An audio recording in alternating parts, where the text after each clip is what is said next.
Nang dahil sa game na to, may pagbabago na namang magaganap sa 1 game per day natin. Pero hindi naman ganong kalaki yung pagbabago na yun, men. Dahil unang-una, magi-invite tayo ng mga content creators na sasama sa content natin. Hindi araw-araw yun guys kung kailan lang merong free. At hindi na focus sa 5-man guys. Pwede tayong mag-solo, duo, trio, or 5-man.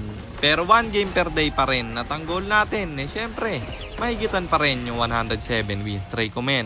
Hi guys, nandito na tayo sa 581st day ng 1 game per day. And ang standing natin bago yung game na to ay 491, 89, 491 wins and 89 losses. Sa game na to, sobrang mali ng desisyon na ginawa ko kasi naka-back siya at badang na sila. Ako ay nag-Bruno pa. So ayon, nandito na tayo sa pang 581 araw ng isang game kada araw. Digmaan na! Ang rotation na ginawa ko dito ulit ay red first, kaya ang ikot natin papunta sa top. At sakto lumalim yung Moskov nila. Pinatawan agad yung flicker niya.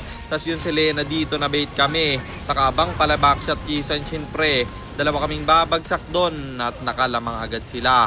Napamike ako nito guys. Simula pa lang ng laban dahil nakita ko na marunong mga kalaban. Backshot tinatry namin turuhan pero masyado siyang makunat.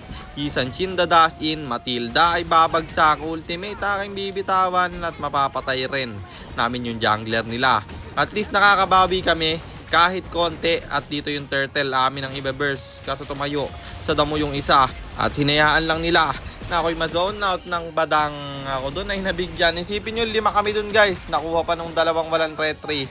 Yung turtle, men. At badang dito nagwawala na. Ayaw na nila akong pa-farmen. Pinipilit akong harasin at wala kaming magawa. Wala rin kasi kaming crowd control or setter. Yan yung pinakamahirap guys sa lineup. Yung aantayin nyo na lang na sila yung mag-set up. Dito hinaharas na nila ako. Bagsak ulit yung backsya nila. Nakakabawi naman tayo kahit papaano pero sa kanila palagi yung mapa. Tinry naming basagin yung gitna at successful naman. Makaka-out tayo dyan. Yung turtle aming ibe-burst at makukuha namin to guys. Dahil masyadong na-late yung kalaban at makaka-out pa ako dyan. Tapos sa gitna hinaras na nila. Ayaw na kaming pabawiin. Grabe yung kalaban nagwawala, men. Isa-isang bumabag sa kampi ko. Ako'y mamamatay na rin, bro. Gusto na nilang tapusin, wala pang 10 minuto. At eto gigitnaan na nila. Tatamaan ng pana yung balir namin. Pinipili talaga nila pero makakapitas pa ako ng backsya doon. Backsya lang napapatay namin dito guys. Saan lala, napana. Pakaw ng Selena nila. Madedepensahan namin yung Lord dito.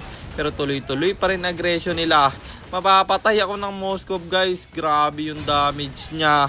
At dahil doon, kaya na nila tong tapusin. Dahil wala na ako, men. Wala tayong nagawa para ipanalo yung laban. Parang inintay lang namin guys na matalo kami dito At eto, yung naging desisyon ko guys. Hindi na ako magpa 5-man nang hindi solid yung lineup. Mas pipiliin ko na lang mag-solo or makipag-duo sa content creator. At para rin, makita nyo, yung mga dating content creator na hindi na nag-ML ngayon, papabalikin natin, men. Abangan nyo bukas dahil dun tayo magsisimula. Kaabang-abang yung una nating guest. Isa siyang player ng sobrang sikat na content creator dati at talagang balagbag sila pre. At ultimos siya guys, sikat na rin ngayon. Hindi nga ako makapaniwala na sumama siya ng walang kapalit.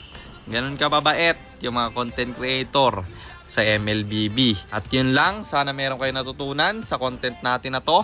Kung meron man, pakishare lang, then after nyo i-share, mag-comment na rin kayo ng pa-shoutout para ma-shoutout ko kayo sa mga next nating content. At i-comment nyo na rin ang inyong mga katanungan kasi baka malay mo sa next nating content, comment mo naman ang mapili ko. At kung nagustuhan nyo yung item at emblem na gamit ko sa game na yon, kahit natalo tayo, eto yon: Tough Boots, Husklos, Berserker's Fury, Windtalker, Malefic Gunner, Winter Crown, or Immortality, and then Rose Gold Meteor, pang buy and sell. Emblem natin Assassin, talent natin is Swift, Seasoned Hunter, plus Quantum Charge, at syempre Retribution.